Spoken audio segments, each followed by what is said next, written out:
देखो शुरू तो हो गया साखी चलावा।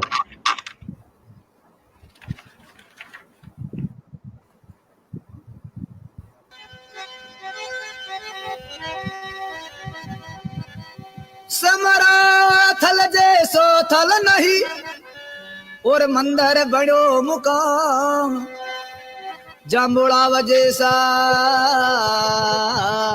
सरवर नहीं रोशन तारो विश्राम। अब जो गुरु महाराज की यानी अंधेरी साखी है, यानी हजूरी बोलते साखी को। तारण आर तलाशी रे आयो जे कोई तेरो हो तो तिरियो जीवन तारण वाला देव समरा तल धोरे आया जे कोई तेरो हो तो तिरियो जीवन।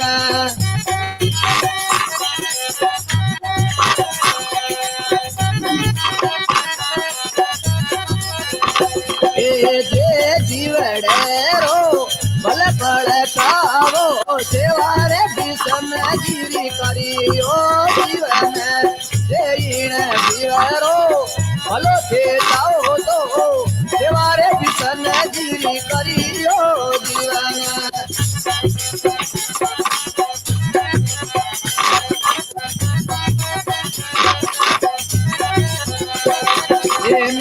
का देवी पड़े रे पुरानी बड़े नहीं लावे पूरी ओ जीवन रे देवी भाई बड़े जे पुरानी बड़े नहीं लावे पूरी ओ जीवन।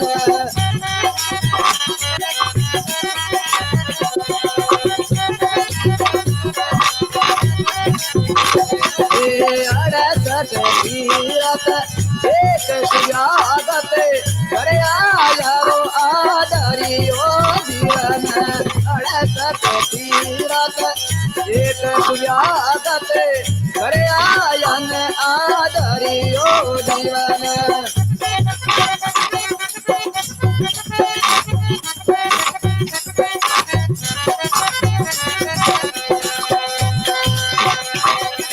देवजी आशा विष्णु रे सपति उड़ी रे मेर ना करियो जीवन देवजी आशा विष्णु रे सपति उड़ी रे मेर ना करियो जीवन।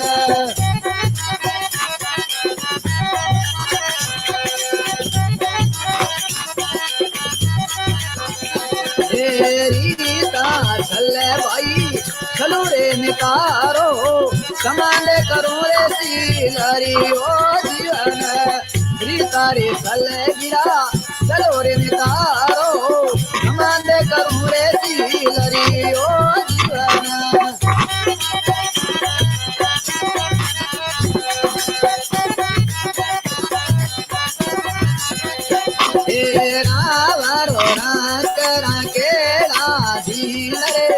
असती करे रे गाडरी ओ जीवन रावरो रंग रंगेला दीन रे असती करे रे गाडरी ओ जीवन।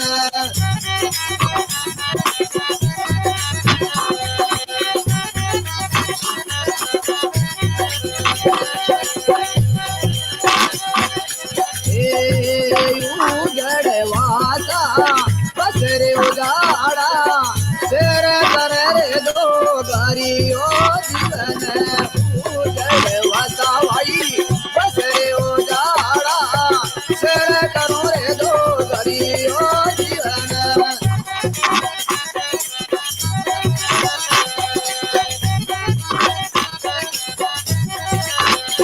ये पाने से गिरते कुड़ी से कुरेला तो गीता बाजरी ओ जीवन पानी तो गिरत कुड़ी से कुरेला तो गीता बाजरी ओ जीवन।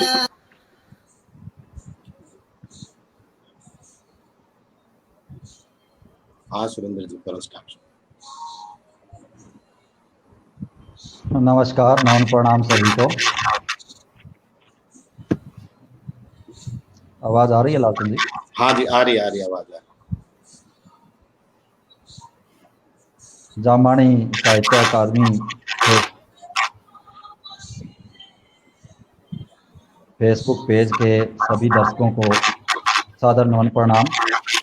जामाणी साहित्य अकादमी की ओर से आज के इस कार्यक्रम में आप सभी का हार्दिक स्वागत, अभिनंदन।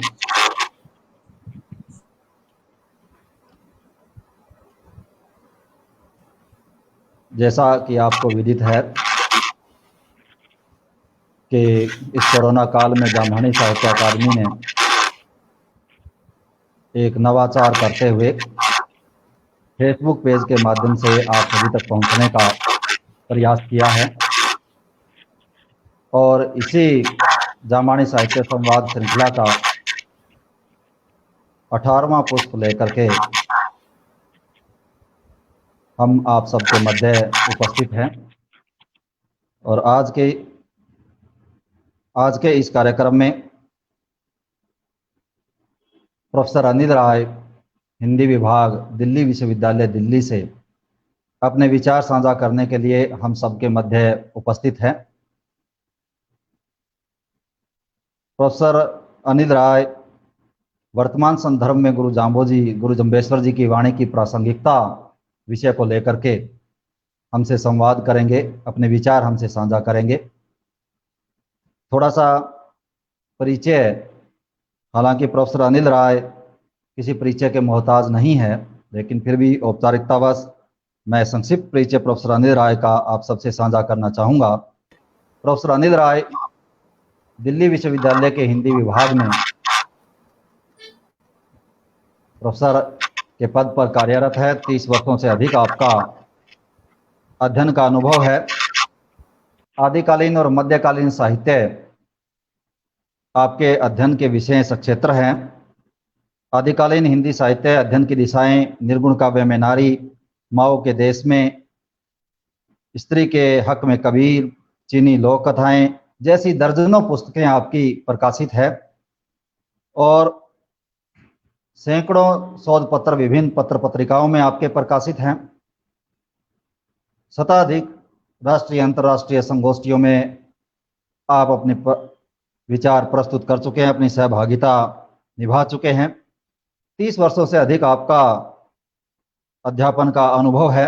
आप अनेक विश्वविद्यालयों की विभिन्न प्रकार की समितियों में दायित्व संभाले हुए हैं और चीन की पीकिंग यूनिवर्सिटी में भी आप 2.5 साल तक विजिटिंग प्रोफेसर रह चुके हैं। मैं जामाणी साहित्य अकादमी की ओर से, हमारे सभी दर्शकों की ओर से प्रोफेसर अनिल राय जी का आज की इस संवाद श्रृंखला में हार्दिक स्वागत करता हूं, अभिनंदन करता हूं। और बहुत ही समसामयिक विषय आपने वर्तमान संदर्भ में गुरु जम्बेश्वर जी की वाणी की प्रासंगिकता विचार विनिमय के लिए चुना है। और महापुरुषों और जो देवीय वाणी होती है, जो देवीय चिंतन होता है, उसकी यही एक पहचान होती है कि वो सार्वकालिक और सार्वदेशिक होता है। और गुरु जम्बेश्वर जी भी इसी निकष पर खरे उतरते हैं। तो मैं और अधिक न बोलते हुए आमंत्रित करता हूं प्रोफेसर अनिल राय जी को कि वो इस आभासीय मंच पर आए और अपने विचारों से हमें लाभान्वित करें। बहुत बहुत धन्यवाद बिश्नोई जी। मेरी आवाज आ रही है आप लोगों तक? हाँ, बिल्कुल सही आ रही है। ठीक। अकादमी के अध्यक्ष परम आदरणीय स्वामी कृष्णानंद आचार्य जी, आज के कार्यक्रम के संयोजक डॉक्टर सुरेंद्र बिश्नोई जी, जो अकादमी के महासचिव हैं, तकनीकी समन्वयक श्री लालचंद बिश्नोई जी, मेरे मित्र और अकादमी के सचिव डॉक्टर मनमोहन बिश्नोई जी, और इस आभासी मंच पर समुपस्थित विद्वत समाज और पंथ के तमाम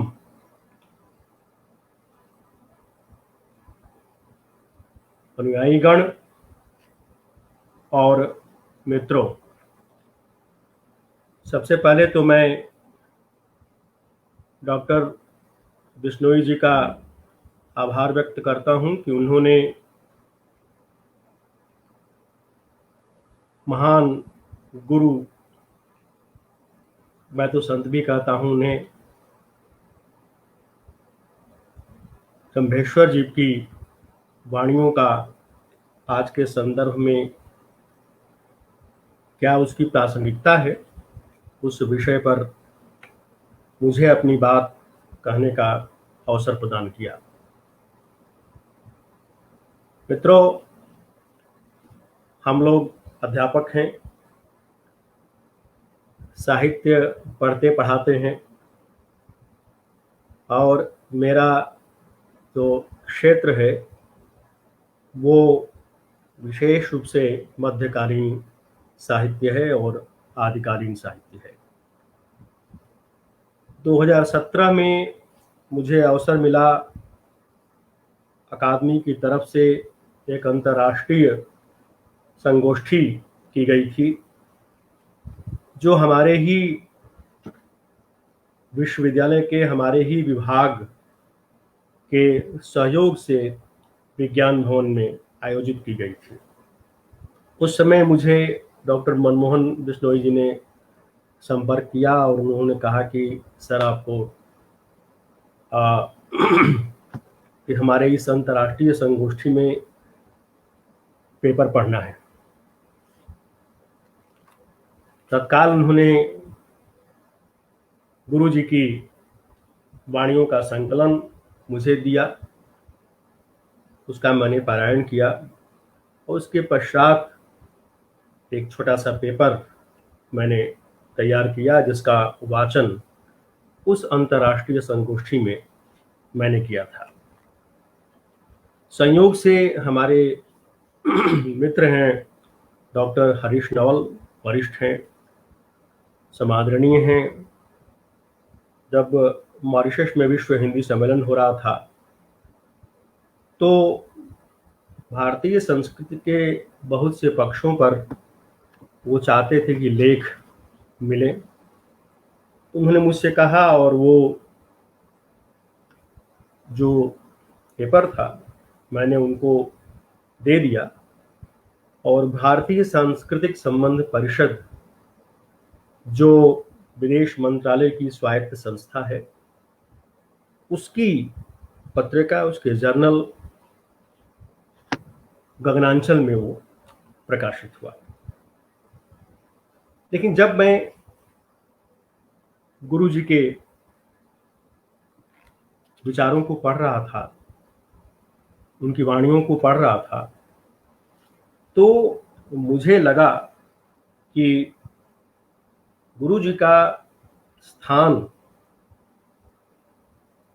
जैसा कि मैंने कहा कि हम लोग साहित्य के विद्यार्थी हैं, साहित्य के अध्यापक हैं, तो हमने गुरु जी का अध्ययन उसी परिप्रेक्ष्य में किया था। और मुझे ये महसूस हुआ कि निर्गुण जो परंपरा है उसमें गुरु जी का स्थान अन्यतम है। यद्यपि निर्गुण कवियों में भी, निर्गुण संतों की रचनाओं में भी बहुत से सगुण भाव देखने को मिलते हैं और गुरु जम्भेश्वर जी तो विष्णु के अवतार ही माने जाते हैं। जाम्भाणी साहित्य में उन्हें अवतार ही माना गया है। मैं उन पक्षों पर अलग से आऊंगा, लेकिन सबसे बड़ी बात यह है कि गुरु जी गुरु जी शब्द का मैं बार बार इसलिए प्रयोग कर रहा हूँ कि जैसा कि डॉक्टर सुरेंद्र बिश्नोई जी ने मुझसे निवेदन किया था कि गुरु जम्भेश्वर जी को वो लोग गुरु ही मानते हैं, तो गुरु जी का महत्व हिंदी साहित्य में भी बहुत अधिक है। हालांकि साहित्यिक दृष्टिकोण से उन पर कम काम हुआ है, और मेरा ये विचार है कि उन पर और ज्यादा काम करने की आवश्यकता है, क्योंकि उनका जो साहित्य है, उनकी जो वाणियां हैं, वो आज के संदर्भ में और भी ज्यादा प्रासंगिक है। और मैं कुछ संदर्भों को लूंगा और उनके माध्यम से मैं ये बताने का प्रयास करूंगा कि गुरु जी की वाणियों का आज के संदर्भ में कितना महत्व बढ़ा हुआ है। गुरु जी का जो समय है लगभग वही है जो कबीर का है, 8-10 साल आगे पीछे का है। ज्यादातर लोग जो गुरु जी का समय निर्धारित करते हैं वो कबीर के समकालीन रहे हैं। गुरु जी के संदर्भ में बहुत सी बातें हैं, और कई बातें तो बड़ी आश्चर्यजनक हैं। बल्कि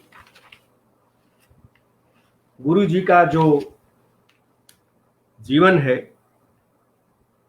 वो आश्चर्यजनक घटनाओं से भरा हुआ है। जैसे कि आचार्य परशुराम चतुर्वेदी की एक पुस्तक है उत्तरी भारत की संत परंपरा, और मध्यकाल पर जो लोग काम करते हैं, मध्यकाल पर जिन लोगों का रिसर्च है, वे इस ग्रंथ को जरूर पढ़ते हैं। और यह जो ग्रंथ है उसमें ऐसा मानना है उनका कि 34 वर्ष की उम्र तक उन्होंने मौन रखा या वो बोले नहीं। इधर बिश्नोई जी ने जो मुझे सामग्री भेजी थी पीडीएफ में, जिसका संपादन सूर्य शंकर पारिक जी ने किया है, जाम्भो जी की बाणी, उसमें भी इन सब का उल्लेख है। हालांकि बिश्नोई जी ने मुझसे कहा था कि ये सब भ्रांतियां हैं और पंथ में इसको स्वीकार नहीं किया जाता है। और यह भी एक किंवदंती है, मैं नहीं जानता हूं कि इसकी कितनी प्रामाणिकता है। ऐसा माना जाता है कि जब जन्म हुआ था जाम्भो जी का, असल में गुरु जम्भेश्वर जी के कई नाम मिलते हैं। जाम्भो जी नाम भी मिलता है, जम्भनाथ नाम भी मिलता है, और प्रसिद्ध तो गुरु जम्भेश्वर ही है। इसलिए आप देखते हैं कि हरियाणा में एक विश्वविद्यालय भी है जो गुरु जी के नाम पर है। मैं समझता हूं कि किसी भी मध्यकालीन संत के नाम पर मैंने अभी तक कोई विश्वविद्यालय या किसी विश्वविद्यालय का नाम मैंने नहीं सुना। ये गुरु जी की महत्ता है, गुरु जी का वैशिष्ट है कि उनके नाम पर हमारे देश में एक विश्वविद्यालय है, और मैं समझता हूं कि और भी संस्थाएं उनके नाम पर बनेंगी और बननी चाहिए, जिस पर मैं बहुत बाद में चर्चा करूंगा। लेकिन ये एक मध्यकालीन चिंतक, एक दार्शनिक के वैशिष्ट्य का बहुत बड़ा प्रमाण है कि उनके नाम पर एक प्रसिद्ध विश्वविद्यालय है। गुरु जी भारत की समन्वयवादी और समावेशी संस्कृति के पक्षधर थे। यही कारण है कि मैं ऐसे बहुत संदर्भों को लूंगा जिससे मैं दिखाऊंगा कि वो किस तरह से एक सामाजिक, जिसको अंग्रेजी में कहते हैं कंपोजिट कल्चर, उस कंपोजिट कल्चर को वो स्थापित करना चाहते थे। आप जानते हैं कि मध्यकाल में किस प्रकार से हिंदुओं और मुसलमानों का एक द्वंद्व था। उससे संबंधित भी, उसके समाहार का प्रयास भी गुरुजी ने किया। और सबसे बड़ी बात कि उन्होंने सत्य, अहिंसा, करुणा, दया, क्षमा, आचरण की पवित्रता और बहुत से दार्शनिक पक्षों पर उन्होंने बहुत ही सहज ढंग से विचार किया है। मध्यकाल में एक साधना सहज साधना है जो कृष्ण साधनाओं का विरोध करती है। तरह से कृष्ण मतलब कठिन साधना, शरीर को बहुत कष्ट देना और उसके माध्यम से परमात्मा तक, ब्रह्म तक पहुंचने की अंतर यात्रा करना। जाम्बू जी या जम्भेश्वर जी सहज साधना के मुझे लगता है कि बड़े करीब हैं, और इसीलिए उन्होंने तो तत्व चिंतन किया है, ब्रह्म, जीव, आत्मा, मोक्ष, योग, सृष्टि विज्ञान, गुरु, शैतान इत्यादि पर जो उनके विचार हैं वे बड़े सहज ढंग से व्यक्त किए हुए हैं। यही सहजता इन गुरुओं की, जिसको हम लिटरेचर कहते हैं या आप उसको वाणी कह सकते हैं, क्योंकि आप जानते हैं कि पहले एक मौखिक परंपरा ही थी, लिखने की परंपरा बाद में आई, और इसीलिए तमाम जो गुरुओं का साहित्य है वो मौखिक परंपरा का एक तरह से विकास है। तो गुरु जी ने अपनी वाणियों में जो विचार रखे हैं वे विचार आज से, आप देखिए कब उन्होंने अपने विचार रखे थे और वे विचार आज भी कितने प्रासंगिक हैं। नम्रता, उपकार, शील, हिंसा का विरोध, मिथ्या भाषण, दान, सुकृत्य इत्यादि, ये उनकी वाणी के मूल कथ्य हैं, जिसको अंग्रेजी में कहते हैं कंटेंट है, अंतर्वस्तु है। और इसी पर वो समाज के लोगों के बीच अपनी बात रखने का प्रयास करते हैं। मैं आपसे उनके जीवन से संबंधित जो आश्चर्यजनक घटनाएं हैं उनकी चर्चा कर रहा था। उन्हीं घटनाओं में कई ऐसी घटनाएं भी हैं जिनसे गुरु जी के व्यक्तित्व के निर्माण की भूमिका तैयार होती है। मां का स्तनपान न करना, आप जानते हैं कि जैसे शिशु पैदा होता है सबसे पहले उसको स्तन्यपान करवाया जाता है, क्योंकि उससे उसके शरीर में मां के अंश जाते हैं और मेडिकली वो फिट होता है आगे के जीवन के लिए। लेकिन मां का स्तनपान न करना, लंबे समय तक मौन रखना, अपने शरीर को इतना भारी बना लेना कि कोई उठा तक न सके। एक और विद्वान हैं डॉक्टर परमात्मा शरण, वो भी मानते हैं कि 34 वर्ष तक वो मौन रहे। लेकिन ऐसा लगता है कि जो व्यक्ति जीवन भर संदेह जता रहा, वो लंबे समय तक मौन नहीं रह सकता।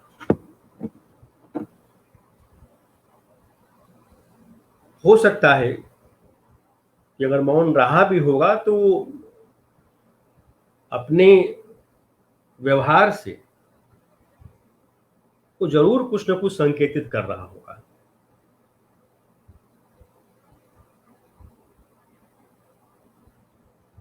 इसके साथ साथ एक ये भी संदर्भ आता है कि उन्होंने 27 साल तक गोचारण किया और राजस्थान की धरती पर गुरु जी को पशुआ परमेश्वर कहा जाता है तथा गोरक्ष अवतार कहा गया है। उनकी वाणियों के इतने अधिक आयाम हैं कि 40-45 मिनट में या 1 घंटे पर उस पर विचार विमर्श नहीं हो सकता है, उस पर विहंगम दृष्टि ही डाली जा सकती है। कोशिश करूंगा मैं कि उसी विहंगम दृष्टि में जो उनकी वाणी का मूल है, जो सार है उसका, मैं उस पर आप लोगों से बातचीत कर सकूं। गुरु जी ने सुंदर जीवन जीने के लिए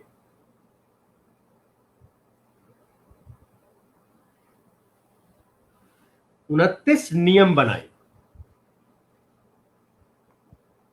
मैं समझता हूं कि चूंकि यहां पंथ के अतिरिक्त लोग भी विद्यमान हैं,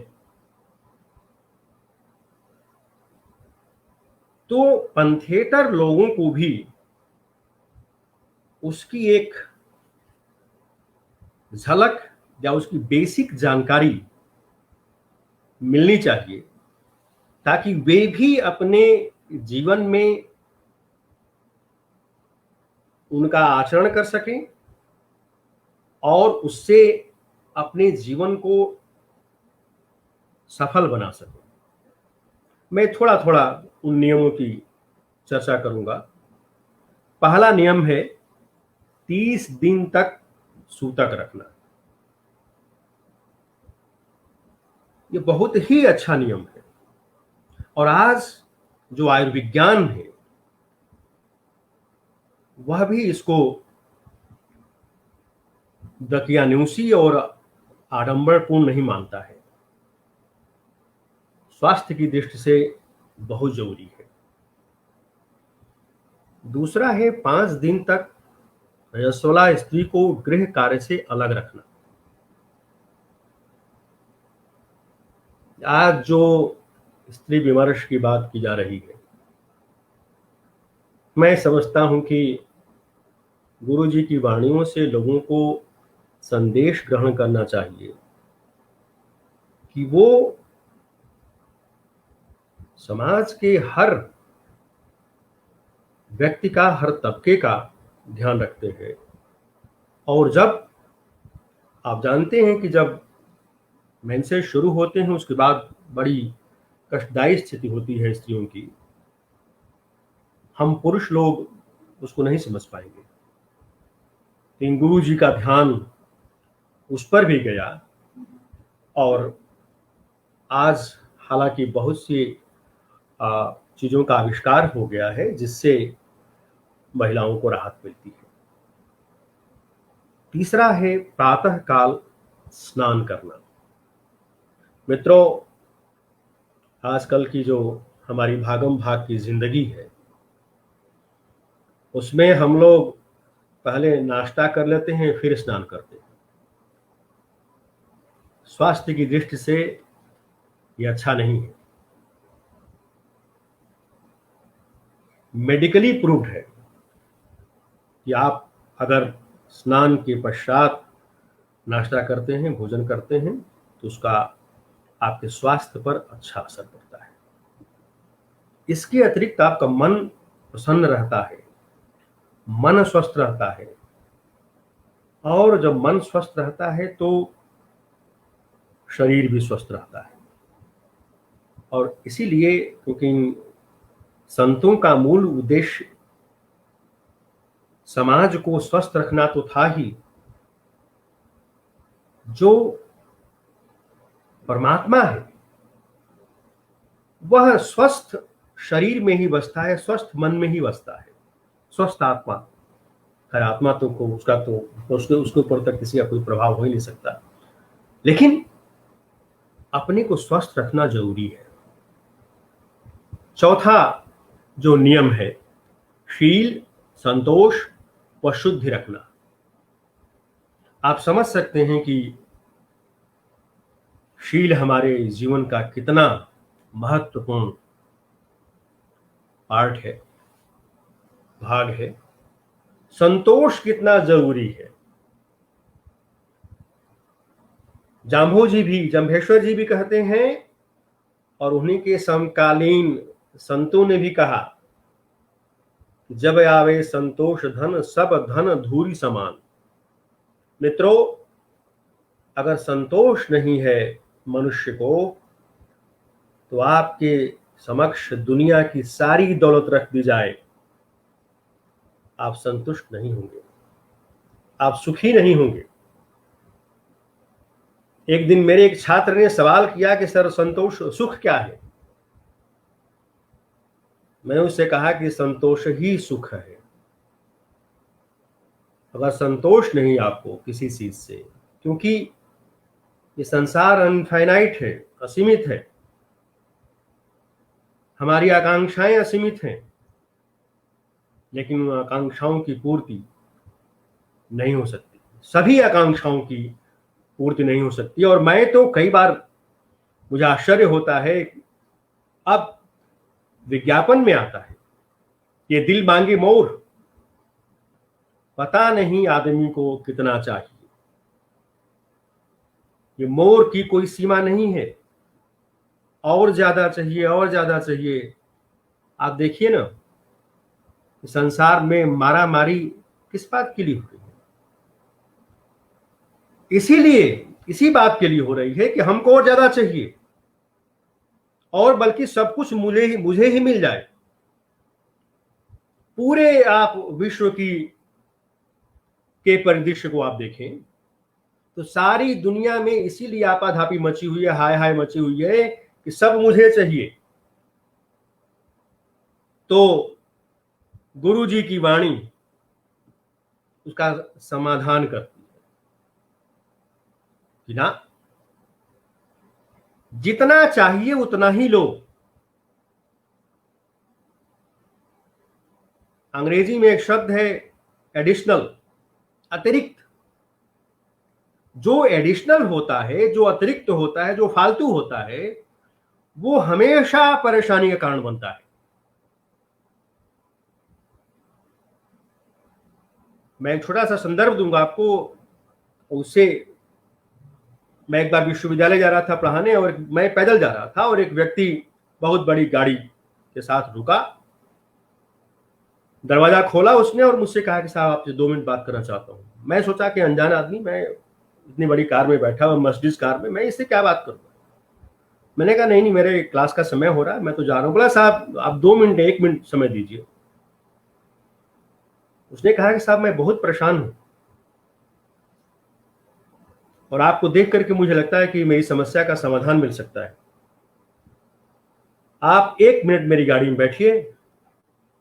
डरते डरते खैर मैं बैठ गया। आप जानते हैं आजकल दिल्ली जैसे महानगर में कुछ भी सेफ नहीं है, सुरक्षित नहीं है। खैर मैंने सोचा कि क्या कर लेगा, मुझे मार ही देगा ना, ज्यादा से ज्यादा। बैठ जाता हूँ। बातचीत के दौरान उन्होंने कहा कि साहब मैं इतना परेशान हूं कि बता नहीं सकता। मैंने क्यों परेशान हैं आप? उन्होंने कहा कि मेरे पास 5 होटल हैं, इस तरह की 3-4 गाड़ियां हैं, सब कुछ है मेरे पास, लेकिन मेरे पास किसी तरह का सुख नहीं है और मैं इतना परेशान हूं कि रात को मुझे नींद नहीं आती है। कई बार तो मुझे लगता है कि मेरे जो बच्चे हैं मेरी संपत्ति के लिए झगड़ा करते रहते हैं और लगता है कि किसी दिन मेरी हत्या कर देंगे। तो मैंने कहा कि आपने हमारे गुरुओं के साहित्य को नहीं पढ़ा है। अगर आपने पढ़ा होता तो आपको इस तरह की परेशानी नहीं होती। मैंने कहा कि आपने वो दोहा पढ़ा है, जब आवे संतोष धन सब धन धूल समान। आपको संतोष नहीं हुआ, आपने केवल संपत्ति इकट्ठी की, उन बच्चों को संस्कार नहीं दिया, इसलिए वे न उनके पास शील है, न संयम है, न संतोष है। और आचरण तो जैसा कि गुरु जी ने कहा कि आचरण की शुद्धि बहुत आवश्यक है। आपको अपने मन और मस्तिष्क को शुद्ध रखना है, तभी आप जीवन में विकास कर सकते हैं, तभी आप जीवन में सहज हो सकते हैं। और जो सहज होता है वही जीवन का आस्वाद ले सकता है। आपको जीवन में सब कुछ मिल जाए लेकिन आप उसका आस्वाद न कर पाए, सब अकारथ है, व्यर्थ है। 5वां सिद्धांत है, नियम है गुरु जी का, द्विकाल संध्या करना, 2 समय की संध्या। मैं इन नियमों पर थोड़ा संक्षेप में अब बात करूंगा क्योंकि समय ज्यादा हो सकता है और मुझे कहना बहुत कुछ है, इसलिए मैं थोड़ा थोड़ा उन पर चर्चा करके आगे बढ़ूंगा। 2 समय की संध्या। छठा है सायंकाल आरती करना। सायंकाल की जो आरती होती है, अब दिल्ली जैसे शहर में, महानगरों में तो आरती वारती बहुत कम लोग कर पाते हैं, देख पाते हैं, लेकिन जो आरती होती है उसका एक इम्पैक्ट, उसका प्रभाव आपके दिमाग पर पड़ता है, आपके दिल पर पड़ता है। आप सीधे सीधे लगता है कि उस जो विश्वात्मा है, उसको गुरु जी ने उसको ही गुरु कहा था, उससे जुड़ रहे हैं। प्रातः काल हवन करना, हवन से शुद्धि होती है, इसीलिए, लेकिन उस हवन में भाव होना चाहिए, दिखाने के लिए नहीं होना चाहिए। या हवन करेंगे तो हमें ये मिल जाएगा, उसके लिए नहीं करना चाहिए। आप स्वतः स्फूर्त भाव से उसको करिए और किसी उद्देश्य से नहीं,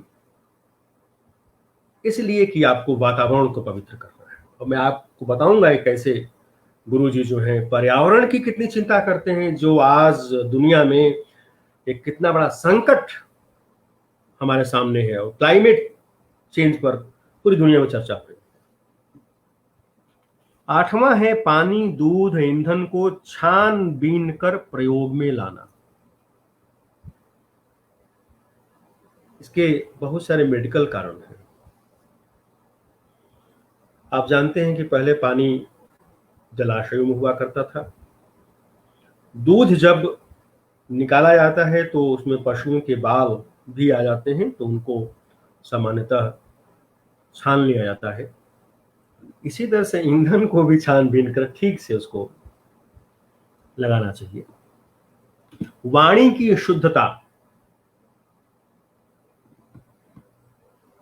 मतलब ये आपके जो शब्द हैं वो संयत होने चाहिए, सोच विचार करके बोलना चाहिए। कहा जाता है कि वाणी से ही आदमी प्यार करने लगता है किसी को, और वाणी से ही जूता भी खिलाता है। तो इसलिए अपनी वाणी पर कंट्रोल होना चाहिए, वो शुद्ध होना चाहिए, सात्विक होनी चाहिए। क्षमा भाव, अगर किसी से गलती हो गई, क्षमा महान गुण है। सहनशीलता होनी चाहिए, दया और नम्रता का भाव। दया अगर है, क्षमा और दया में काफी समानताएं हैं।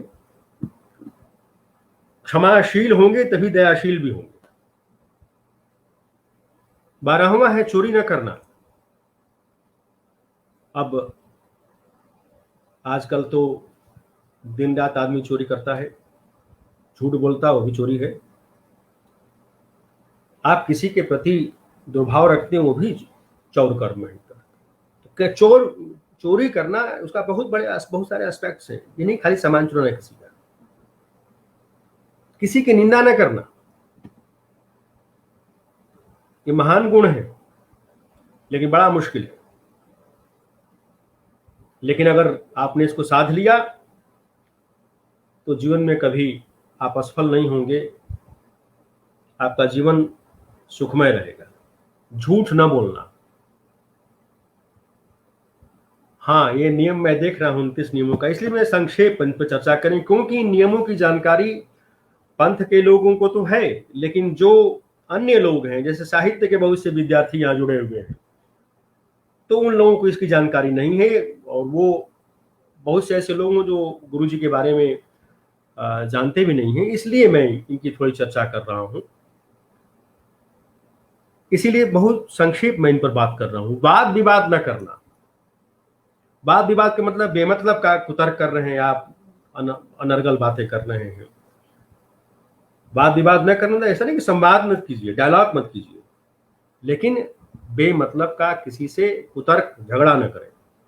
अमावस्या का व्रत करना, विष्णु का भजन करना यानी वैष्णव भाव, क्योंकि पूरी समूचा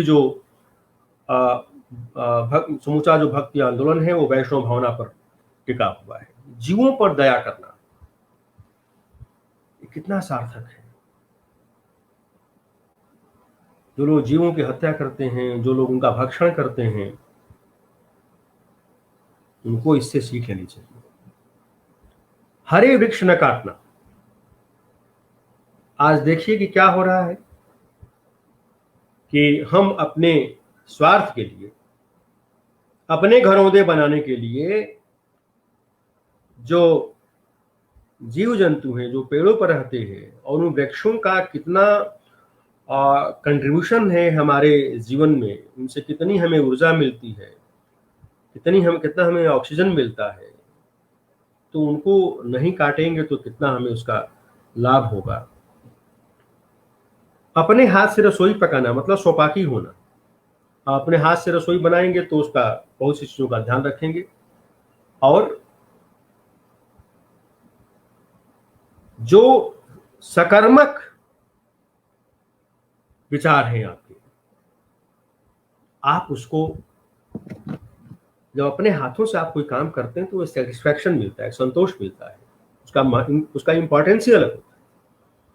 तो गुरु जी इसका भी संदेश देते हैं। हाट अमर रखना मतलब जो बकरे इत्यादि जो पशु हैं उनको लोग मार करके जो खा जाते हैं और उनका बंध्याकरण कर देते हैं, उनकी उसको अक्षत रखना, ये उनका उद्देश्य है। बैलों को बंध्या न करना। आप देखते हैं कि चूंकि बैल जो हैं वो कर्म की संस्कृति के प्रतीक हैं और बैलों को हल में चलाया जाता है। बैल अगर साण हो जाए तो फिर वो बैल आपके काबू में नहीं रहेगा और उसको हल में नहीं चला सकते, तो इसलिए बैलों का बंध्याकरण कर दिया जाता है। गुरु जी ने इसका भी नियम बनाया कि उनको बंध्याकरण न किया जाए, क्योंकि आप उसका जो प्राकृतिक जीवन है, जो नेचुरल लाइफ है, आप उससे उसको वंचित कर रहे हैं। 24वां है अमल न खाना, मतलब अफीम न खाना, क्योंकि एक समय में राजस्थान में इसको लेकर बड़ी समस्या थी और उसके समाधान में गुरु जी का बहुत बड़ा कंट्रीब्यूशन है, बहुत बड़ा योगदान है। तंबाकू इत्यादि का सेवन न करना। अब आप देखिए कि ये तंबाकू इत्यादि पर लगातार आ रहा है कि उससे कैंसरस हो सकता है, कैंसर हो सकता है, बहुत सारी बीमारियां उससे हो सकती हैं। तो ये कितना रेलिवेंट है आज के संदर्भ में, कितना प्रासंगिक है कि आप उनका सेवन मत कीजिए। भांग मत खाइए। 26वां है भांग न खाना। 27वां है मद्यपान न करना। 28वां है मांस न खाना और 29वां है नीले वस्त्र न पहनना। ये गुरु जी के द्वारा गुरुजी ने असल में अपनी वाणियों में जो विचार व्यक्त किए हैं वे ही एक तरह से सिद्धांत बन गए, और ये सिद्धांत इतने पॉपुलर थे, इतने जरूरी थे कि एक तरह से जाम्बानी पंथ के या गुरुजी का जो पंथ निर्मित हुआ उसके नियम बन गए।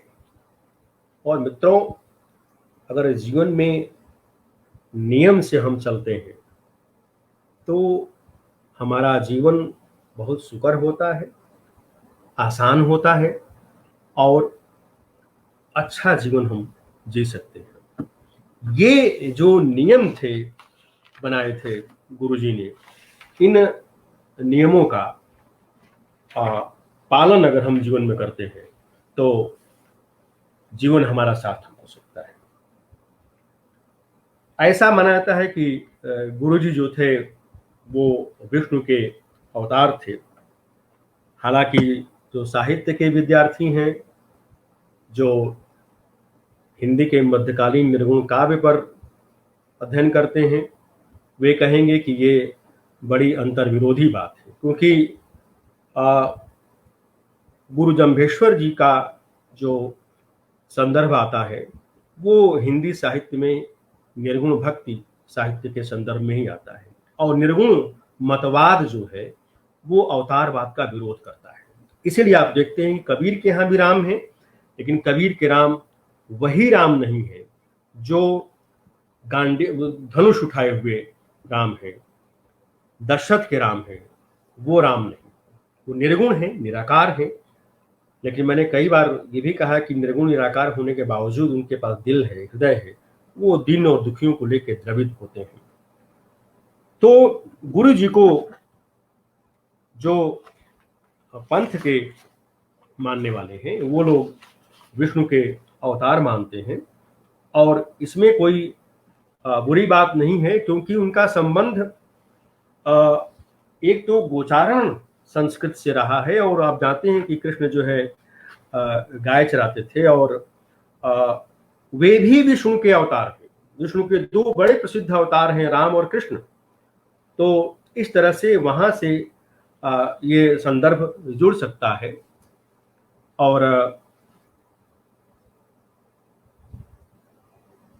एक और मुझे जो महत्वपूर्ण बात लगती है, बहुत से विद्वानों ने गुरु जी को नाथ संप्रदाय से भी जोड़ने की कोशिश की है, और उसके कारण जो है वो ये है कि आज और कल मैं गुरु जी की वाणियों का पारायण कर रहा था, और उसमें कुछ कुछ स्थानों पर लगता है ऐसा कि जैसे प्रभाव नाथों का है थोड़ा बहुत, लेकिन वो कम प्रभाव है। और किसी का प्रभाव होना ये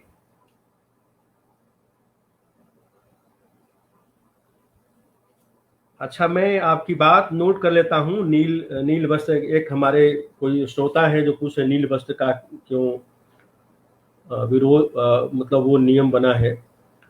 मैं अपने व्याख्यान के बाद आपके प्रश्नों का जवाब दूंगा।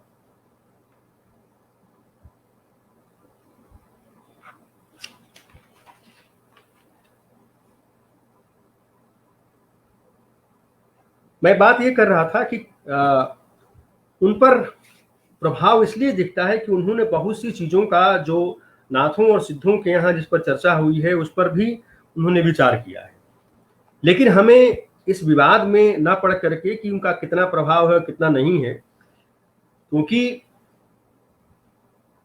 प्रभाव पड़ना कोई बुरी बात नहीं है, लेकिन प्रभाव के साथ साथ आपकी जो मौलिकता है वो कितनी है उसका इम्पोर्टेंस है। और जो गुरु जी का साहित्य है उसमें बहुत सी चीजों की में नयापन दिखता है, जो कि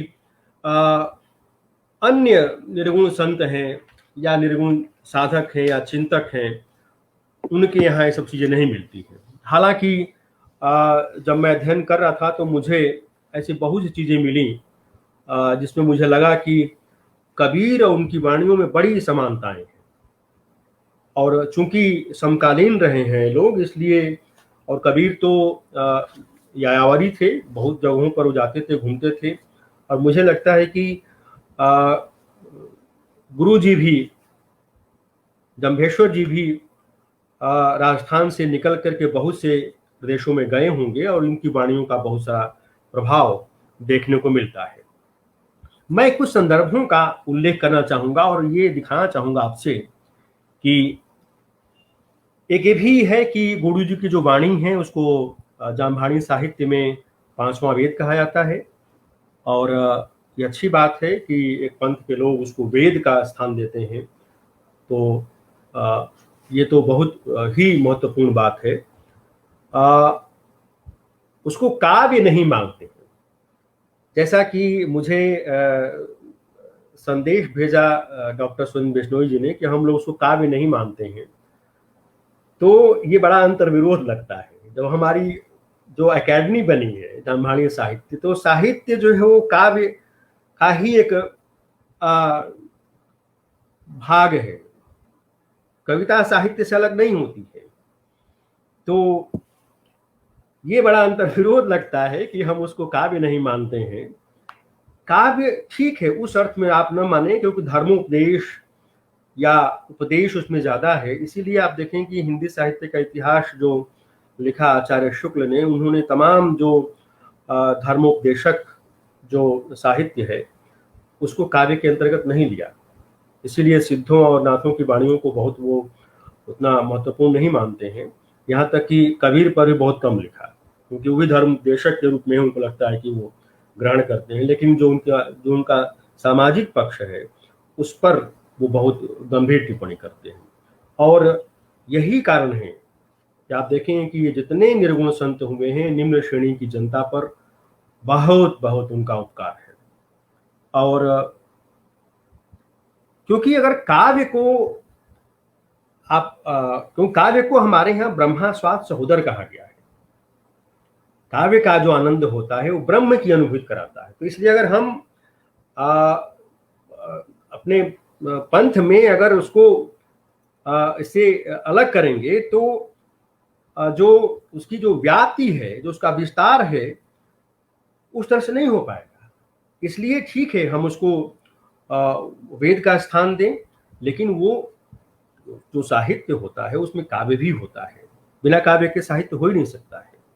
तो इसलिए हमें उस पक्ष पर भी ध्यान देना चाहिए। और यही तो साहित्य का उद्देश्य होता है कि वो हमें उस परम तत्व से मिला देता है जिसके लिए हम परेशान होते हैं। तमाम जो मिस्टिक लिटरेचर है, जो साहित्य है, वो इसी की एक तरह से इसी का कौतूहल, इसी के प्रति कौतूहल है, कुछ परमात्मा से पता नहीं वो किस वेश में मिल जाए है। तो ब्रह्म की अनुभूति वह काव्य कराता है, वाणियां कराती है। वाणी काव्य ही है। मैं कुछ संदर्भों का उल्लेख करूंगा, आप देखेंगे कि उस समय किस तरह से जो समावेशी संस्कृति है, जो इंक्लूसिव कल्चर है, जो कंपोजिट कल्चर है, उसका एक प्रज्वलंत उदाहरण गुरु जी के साहित्य में, गुरु जी की वाणियों में मिलता है।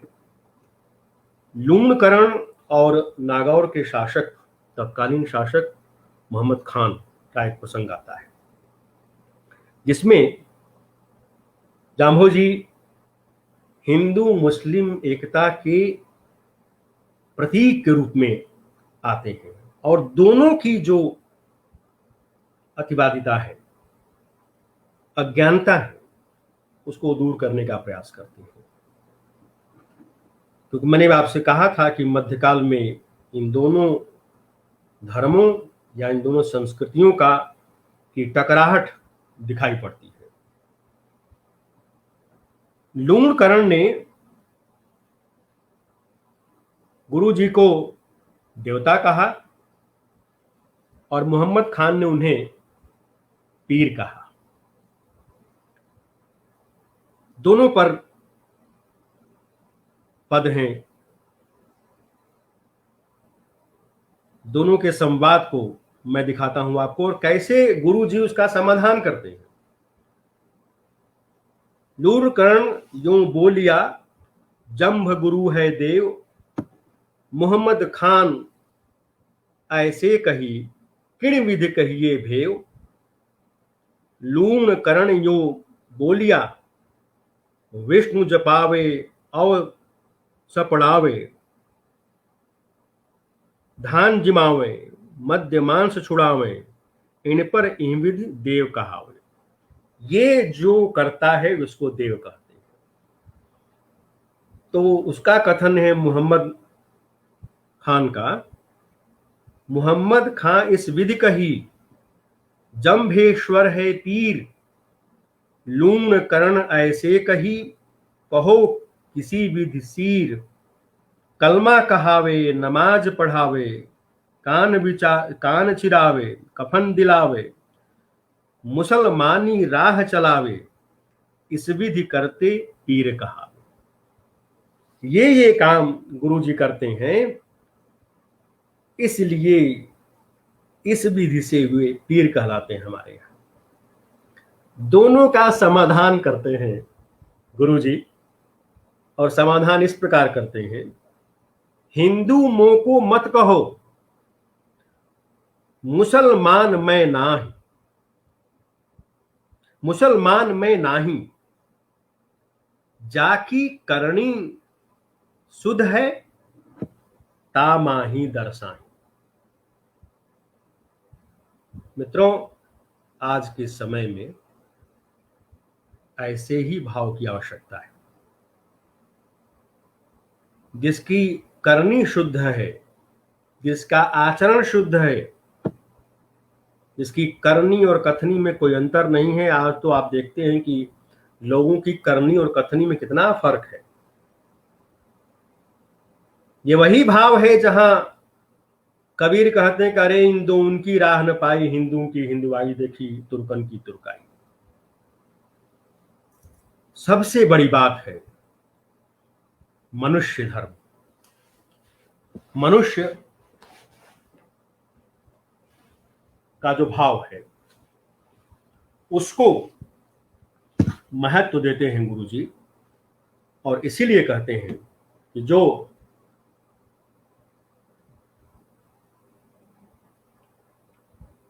जिसका अंतःकरण शुद्ध है, मैं उसमें दिखता हूं। मित्रों, कहा जाता है कि कलिकाल में अपने ज्ञानोपदेश गुरु जी ने तारा था, वही काम किया था जो द्वापर में कृष्ण ने गीता में अपने उपदेश के माध्यम से किया था। तो अगर पंथ के लोग उन्हें विष्णु का अवतार मानते हैं तो ये कोई अतिरेक नहीं है, क्योंकि गुरु जी ने जो जन जन का मोह था, ज्ञान था, अंधकार था, जो सामाजिक जो दुष्प्रवृत्तियां थी, उन पर बहुत विचार किया है। और उनकी वाणी स्वांतः सुखाय नहीं है।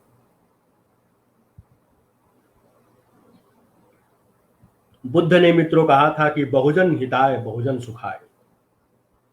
यही भाव है गुरु जी का, वे उसी भावना का विस्तार करते हैं,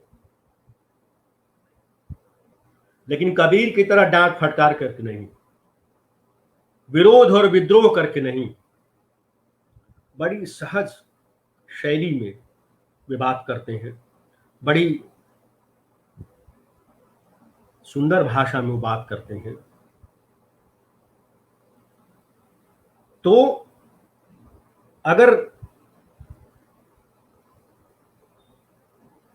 उनके साहित्य की जो अंतः प्रेरणा है वो वैश्विक है, वह जीव मात्र का के प्रति चिंतित होते हैं।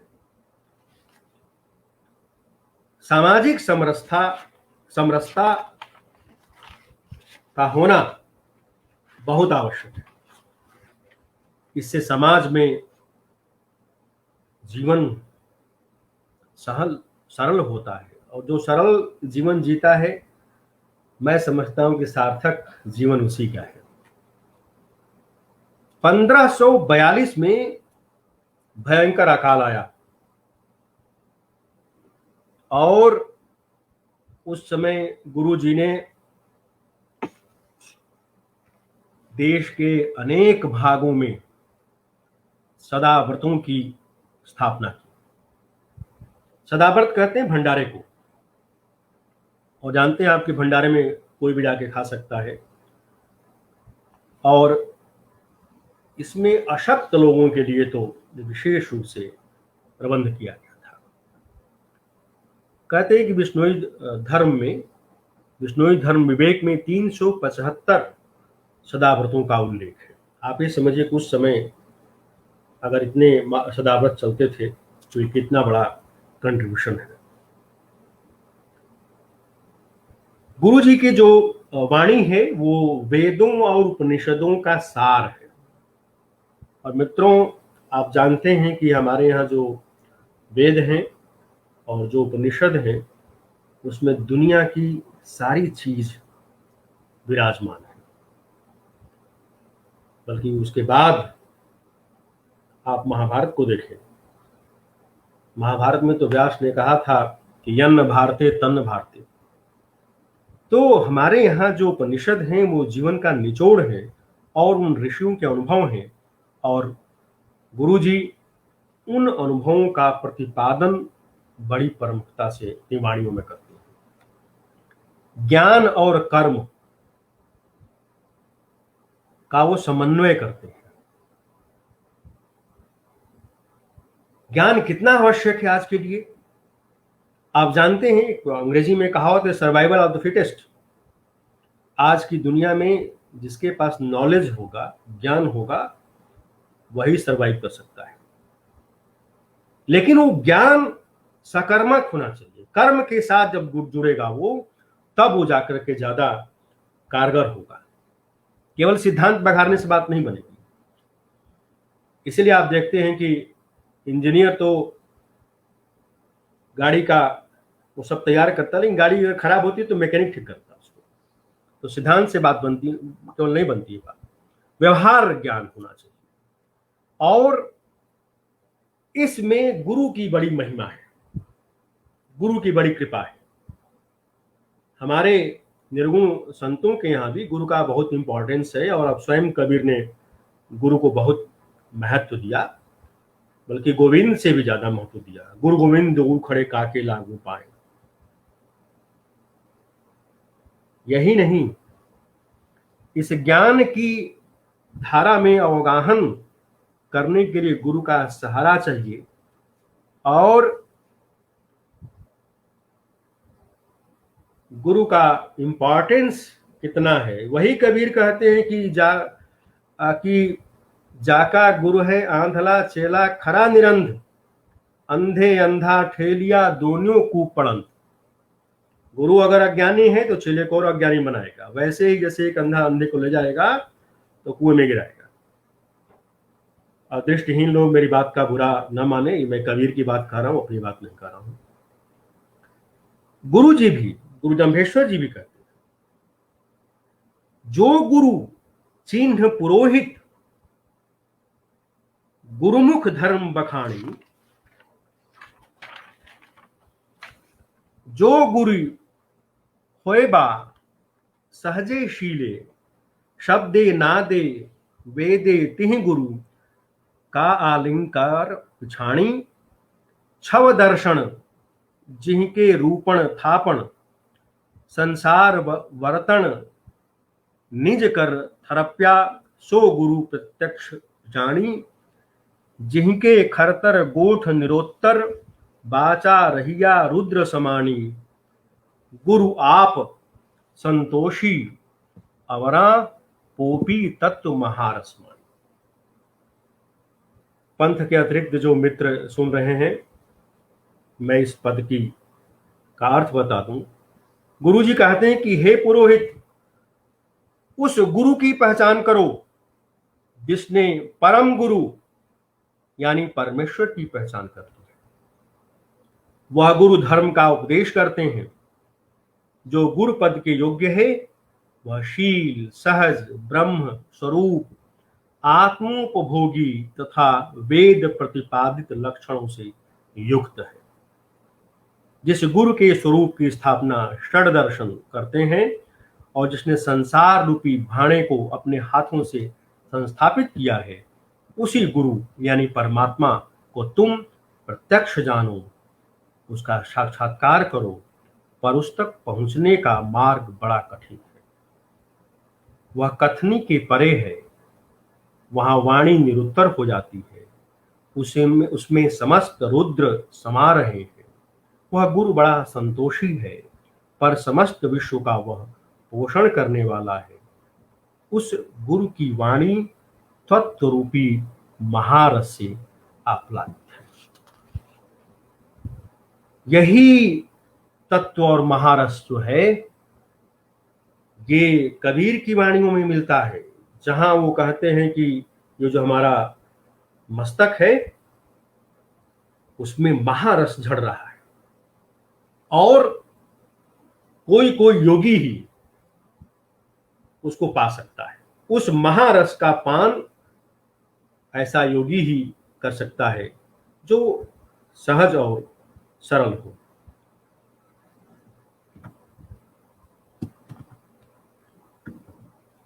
इसके साथ साथ आप देखते हैं कि जो गुरु जी के विचार हैं, मैंने आपसे पहले ही कहा था कि ये इतने सारे आयाम हैं, इतने सारे डायमेंशंस हैं गुरु जी की वाणियों के कि उन पर एक आध घंटे में विचार करना बहुत आसान नहीं है। एक बात और कि गुरु जी वेद और शास्त्र की बात लगातार करते थे, जबकि इनके समकालीन निर्गुण साहित्य में उसका निषेध मिलता है। वेद कतेब का बार बार विरोध करते हैं कबीरदास। उसके अन्य कारण, उसका कारण शायद ये रहा होगा कि ब्राह्मणों का इतना वर्चस्व था कि वो वेद और शास्त्र का डर दिखा करके लोगों को आतंकित करते थे। लेकिन गुरु जी जम्भेश्वर जी वेद और शास्त्र का, पुराण का भी उल्लेख करते हैं, लेकिन उनके मन में कोई निंदा का भाव नहीं, बल्कि वे कहते हैं कि वेद और शास्त्र पढ़ सुन करके भी उनका वास्तविक मर्म नहीं समझते, उनसे बड़ा मूर्ख कोई नहीं है। तो ये बहुत अग्रगामी चिंतन था गुरु जम्भेश्वर जी का।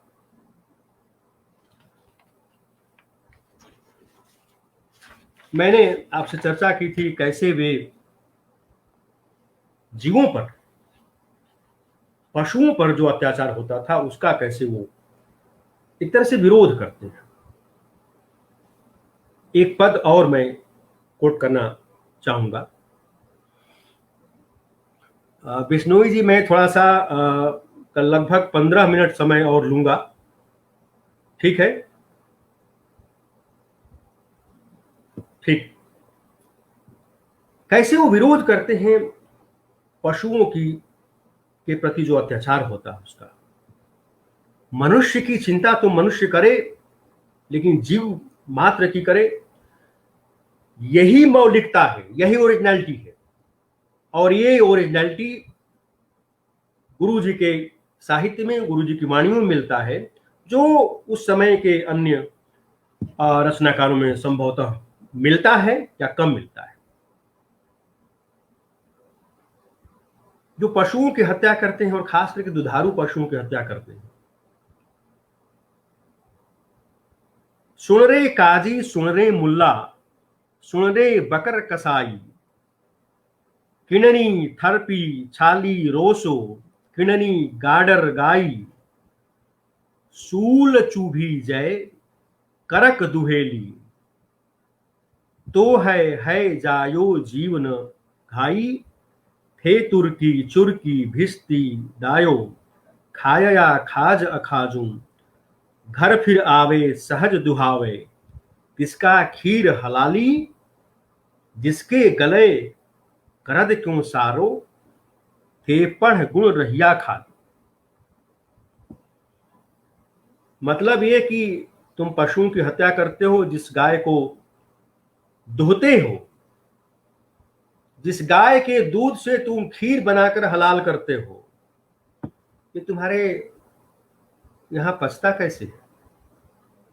अरे अपने शरीर में अगर सुई पर कांटा चुभ जाए तो हाय तौबा करने लगते हो, और जो दुधारू पशु हैं, बकरी है बकरा है, उसको मार के खा जाते हो। यही कबीर कहते ताकि काढ़ी खाल, जे नर बकरी खाते ताकि कौन हवाल। तो ये ऐसे लोगों पर, ऐसे काजियों और मुल्लाओं पर, और जो धर्म के ठेकेदार हैं, आप जानते हैं कि हिंदू धर्म में बलि दी जाती है, पशु हत्या ही है वही, तो उसका विरोध करते हैं। तो ऐसे लोगों को गुरुजी अशिक्षित कहते हैं, और ऐसे लोग कहते हैं जिसके गले करद क्यों सारो, थे पढ़ गुण रहिया खाली। अरे पढ़े लिखे होने के बावजूद तुम खाली हो, रिक्त हो, तुम्हारी शिक्षा का कोई लाभ नहीं। इस तरह से आप देखेंगे कि गुरु जी की जो वाणियां हैं उनका बहुत विस्तार है, और यहां तक कि जो मानव में भेद करता है उसके प्रति भी गुरु जी बहुत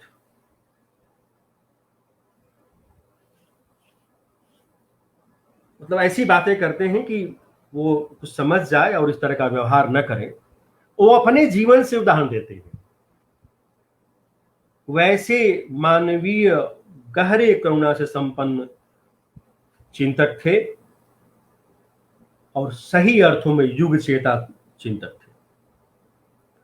उनका कहना था कि न मैं क्रोध करता हूं, न दुखी होता हूं, न किसी को दुखी करता हूं, और न ही किसी को शाप देता हूं। रोही न रापूं, कोपू न कलापूं, दुख न सरापूं। मित्रों, अगर जिंदगी में हम लोग इस तरह की चीजें उतार लें तो हमारा जीवन कितना सार्थक हो सकता है। और जो नियम बनाए थे गुरुजी ने, उनका कथन है कि जीवा जुगती और मुआ मुक्ति, जीते जी मरो, जीवन से मुक्ति प्राप्त करो। जो जीने की सही विधि जानता है मित्रों, वही जीवन के रहस्यों को समझता है, जिंदगी की जटिल गांठों को वही खोल सकता है, और वही फिर जीवन का रस प्राप्त कर सकता है। यही अगर सूफियों के यहां देखा जाए तो यही मर्जीवा भाव है। इसी को अनअल हक कहते हैं वे, और यही मुक्ति है। गुरुजी इसी मुक्ति भाव की वकालत करते हैं अपनी वाणियों में। और ये जो मुआ मुक्ति है, ये मुआ मुक्ति क्या है? वासनाओं को मारना, इच्छाओं को मारना, अहंकार को मारना, मद को मारना, मोह को मारना, अज्ञानता को दूर करना। और जब अज्ञानता से दूर हो जाएंगे, इसी को कबीर ने भी कहा कि जब सम अधियारा दिख गया, सम अधियारा मिट गया, जब दीपक देखा माही। ये सब हमारे भीतर है। जो जो अंडे सोई ब्रह्मांडे, जो हमारे इस पिंड में है, शरीर में है, वही ब्रह्मांड में है। और गुरु जी भी इस बात की कई बार इस बात को रेखांकित करते हैं। इसीलिए वो अंतः साधना पर बल देते हैं। अपने मन के भीतर साधना करो। इसीलिए वो तीर्थ व्रत का विरोध करते हैं, बेकार करते हैं। कहते हैं कि 68 तीर्थ हृदय भीतर, बाहर लोका चारू। जिसका हृदय साफ है उसके लिए काबा और करबला और काशी और मथुरा कुछ नहीं है। गुरु जी कहते हैं कि दिल सावत हज काबो नेड़े, क्या उलमंग पुकारो। दिल अगर साफ है तो काजी और काबा और करबला की कोई जरूरत नहीं है। यही तो गोरखनाथ भी कहते हैं कि मन चंगा तो कठौती गंगा। लेकिन गुरु जी उसको अपने तरीके से कहते हैं और सहज भाव से कहते हैं, डांटते डपटते नहीं है वो। और इसीलिए जो ज्ञान है वो जीवन का मूल है। ये गुरु जी की वाणी का मूल सिद्धांत मेरे अनुसार है। और वही साहित्य स्तुत्य होता है जो सबका कल्याण करे, जो सबके लिए। आप जानते हैं मित्रों की जो मध्यकालीन समाज था अनेक प्रकार की विडंबनाओं से युक्त था। अनेक पूरा आप देखते हैं कि उत्तरी भारत में इन संतों का कितना प्रभाव था और गुरु जी का जो प्रभाव था वो राजस्थान से बाहर बहुत। लेकिन उस समय राजस्थान में अनेक प्रकार के अंधविश्वास थे और गुरु जी ने इस अंधकार को, अज्ञानता को दूर करने का बहुत बड़ा बीड़ा उठाया। भूत प्रेत जादू टोना और आडंबर, इन पर गुरुजी ने प्रहार किया, चोट किया कि इनसे जनता मुक्त हो। क्योंकि जो लोग भूत प्रेत और टोना दिखा करके भोली भाली जनता को बेवकूफ बना रहे थे, ऐसी जनता को गुरुजी ने उबारा। कहते हैं कि इस प्रकार के प्रपंचियों से, इस प्रकार के प्रपंच से लोगों को दूर रहना चाहिए। भूत परेती जपी जाए, ऐत पाखंड परमा। ये सब पाखंड है। अभी भी हमारे समाज में ये भूत प्रेत और तंत्र और मंत्र अभी भी गया नहीं है। तो आप समझ सकते हैं कि गुरु जी की वाणी की कितनी आज प्रासंगिकता है कि इन तमाम प्रपंचों से वो मुक्त करके एक वैज्ञानिक जीवन दर्शन की ओर हमें अग्रसर करते हैं। ये बहुत बड़ा कंट्रीब्यूशन है, बहुत बड़ा योगदान है गुरु जी के वाणियों का।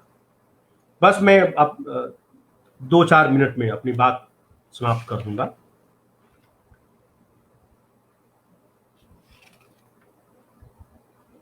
मूर्ति पूजा का भी वहां एक तरह से विरोध मिलता है और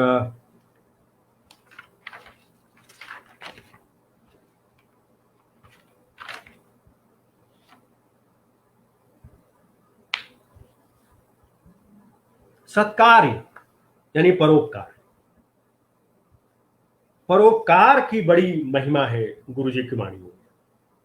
और मित्रों, यह ऐसा भाव है जो आदमी को आदमी बनाता है। वो भूमा हो जाता है, सबका बन जाता है। गुरु जी ने लेकिन ये भी कहा कि मनुष्य व्यष्टि से समष्टि की यात्रा करता है और तभी करता है जब सत्कार करता है, परोपकार करता है।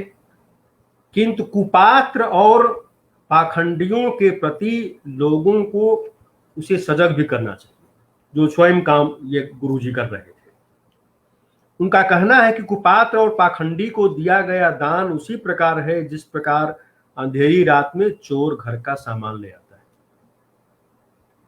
आज तो मित्रों सुपात्र और कुपात्र की पहचान करना बड़ा मुश्किल है। जहां 24 घंटे लोग झूठ बोलते हैं, आप कैसे इसका निदान करेंगे कि कौन सुपात्र है और कौन कुपात्र है? तो इसमें गुरु ही, जो परम गुरु है, परमात्मा है, वही सहायता कर सकता है और उसके सच्चे साधक को पता चल जाता है कि कौन कुपात्र है और कौन सुपात्र है।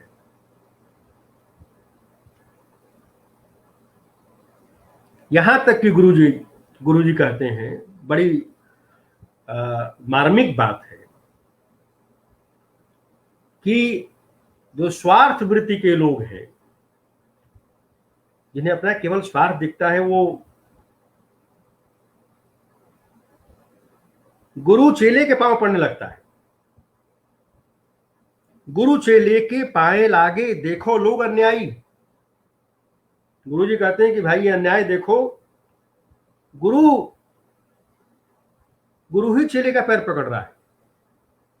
ये आज की जो हमारी सामाजिक स्थिति है, उसको गुरु जी कितने रेलिवेंट बना रहे हैं।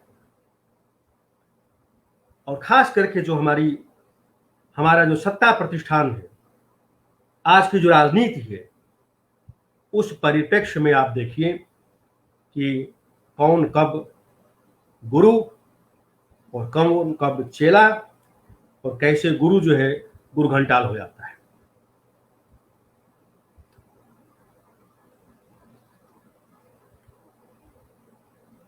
सबसे बड़ी बात ये कि गुरु जी ने संप्रदायवाद का विरोध किया है और वो समूची मानवता की बात करते हैं। ये बहुत बड़ी बात है। कहते हैं कि जा जा दया न मया ताता विक्रम करे। अगर वैश्विक मन आपका नहीं है, आप वसुधैव कुटुंबकम का भाव नहीं रखते हैं, तो सब निरर्थक है, सब बेकार है। आपका सारा चिंतन सोचना सब बेकार है। और सबसे बड़ी बात है कि गुरुजी सकर्मक आचरण की बात करते हैं, केवल सिद्धांत बघारने से बात नहीं बनती। क्योंकि आज स्थिति ये है हमारे यहाँ समाज में मित्रों कि जो हम कहते हैं अंदर से वो होते नहीं हैं। इसलिए गुरुजी कहते हैं कि चिंतन, विचार और कर्म के द्वारा अपनी मनुष्यता को सिद्ध करो, और वह जो मानुष भाव है वही मनुष्य ही नर ही नारायण बन जाता है।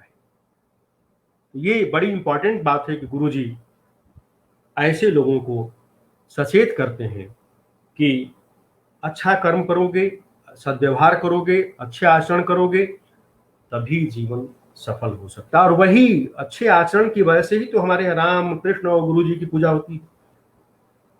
तो कौन किसको पूछता है। मैंने पहले भी आपसे कहा था कि गुरु जी की वाणियों की जो अंतर्वस्तु है वो बहुआयामी है और उसमें लोक की चिंता को ज्यादा महत्व दिया गया है। तत्व चिंतन जो किया है गुरुजी ने वह लोक के लिए ही है, और अगर आपका लोक ठीक हो गया तो परलोक वैसे ही ठीक हो जाएगा। एक और महत्वपूर्ण बात, आज पूरी दुनिया में पर्यावरण को लेकर के चिंता हो रही है, गहरी चिंता हो रही है। अनेक दृष्टियों से पूरा विचार विमर्श हो रहा है। गुरु जी ने प्रकृति और पर्यावरण पर विचार किया है। अन्य संतों के यहाँ जो उनके समकालीन कबीर इत्यादि, उन पर इस तरह के पर्यावरण को लेकर चिंता नहीं है। ये गुरु जी की वाणियों का, गुरु जी के चिंतन का बहुत बड़ा महत्वपूर्ण पक्ष है। वे प्रकृति के विभिन्न उपादानों, वनस्पतियों, पेड़ पौधों, उनकी चिंता करते हैं। मनुष्य की चिंता मनुष्य करे, अच्छी बात है, लेकिन मनुष्य वनस्पतियों की चिंता करे, और वनस्पतियां हमारे जीवन का कितना महत्वपूर्ण अंग है, ये बड़ी इंपॉर्टेंट बात है, बड़ी महत्वपूर्ण बात है। और गुरु जी कहते हैं, उनका कहना है कि सिर कटवा करके भी आप यदि पेड़ों की रक्षा कर सकें तो वह सस्ता सौदा है। सिर काटें रुंख रहे तो भी सस्तो जान। मित्रों, हम लोग आज जिस समय के जिस दौर से गुजर रहे हैं वो बहुत ही संकट का काल है, लेकिन इसी संकट के बीच मैंने ये भी देखा है कि हमारे जो वृक्ष हैं, पेड़ पौधे हैं, वे कितने खुश दिखाई पड़ रहे थे। नदियां नाले किस तरह से साफ दिखाई पड़ रहे थे, क्योंकि जब लॉकडाउन हुआ था तो उन पर प्रहार नहीं हो रहा था, उन पर प्रभाव नहीं पड़ रहा था। नदियों में जो कूड़ा कचरा, जो केमिकल जाता है, वो नहीं जा रहा था। तो आप ये समझ लीजिए गुरु जी की वाणियों के माध्यम से कि हम उनको अगर संरक्षित रखें तो हमारे लिए वो कितने उपादेय हो सकते हैं। मित्रों, मेरे पास सामग्री तो अभी बहुत थी, लेकिन समय की सीमा है और लगभग 1.5 घंटे से हम लोग बातचीत कर रहे हैं, तो मैं अपनी वाणी को यहीं विराम देता हूं। जामभाड़ी साहित्य एकेडमी ने मुझे गुरु जी पर, गुरु जम्भेश्वर जी पर अपने विचार रखने के लिए मुझे आमंत्रित किया। मैं उनका हृदय से आभार व्यक्त करता हूं। बहुत बहुत धन्यवाद।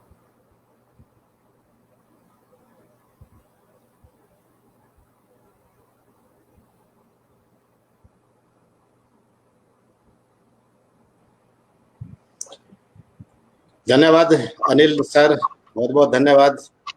आपने बहुत अच्छा व्याख्यान दिया और बहुत अच्छे, मैं कमेंट्स भी देख रहा था, काफी अच्छे कमेंट्स आ रहे थे और उनको भी बीच बीच में मैं शो देखने का असर नहीं मिला है।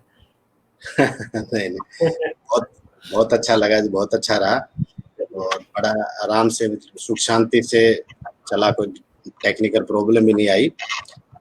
अब मैं गुरुजी से निवेदन करूंगा, आदरणीय कृष्णानंद जी से, कि वो अपने धन्यवाद स्वरूप जो है कुछ शब्द कहें। जी। गुरु जी आपका माइक हरिओम। गुरु जी आपका माइक। हाँ जी, हाँ ठीक है गुरु जी, माइक आवाज चल रही है। आ रही गुरु जी, आवाज आ रही गुरु जी, आवाज आ रही। अच्छा अच्छा, बहुत बहुत धन्यवाद। मैं अनिल जी राय साहब को बहुत बहुत धन्यवाद देता हूँ, और जितने भी श्रोता हैं, श्रोतागण, ज्ञान के पिपासुजन, उनको भी बहुत बहुत धन्यवाद।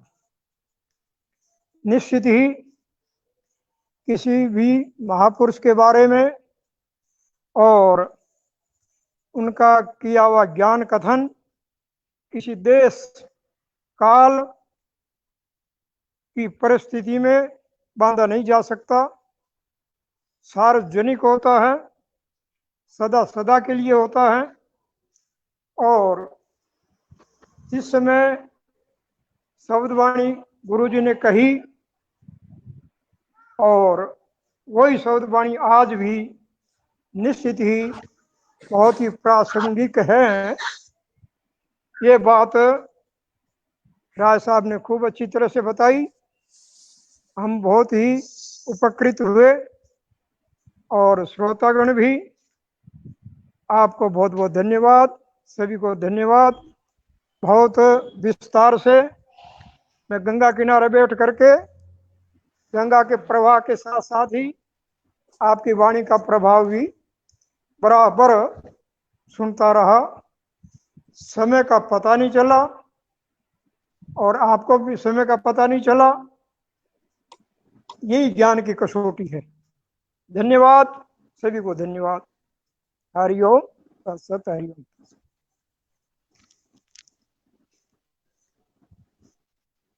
बहुत आवाज आ रही है लालचंद जी? डॉक्टर साहब आवाज आ रही है?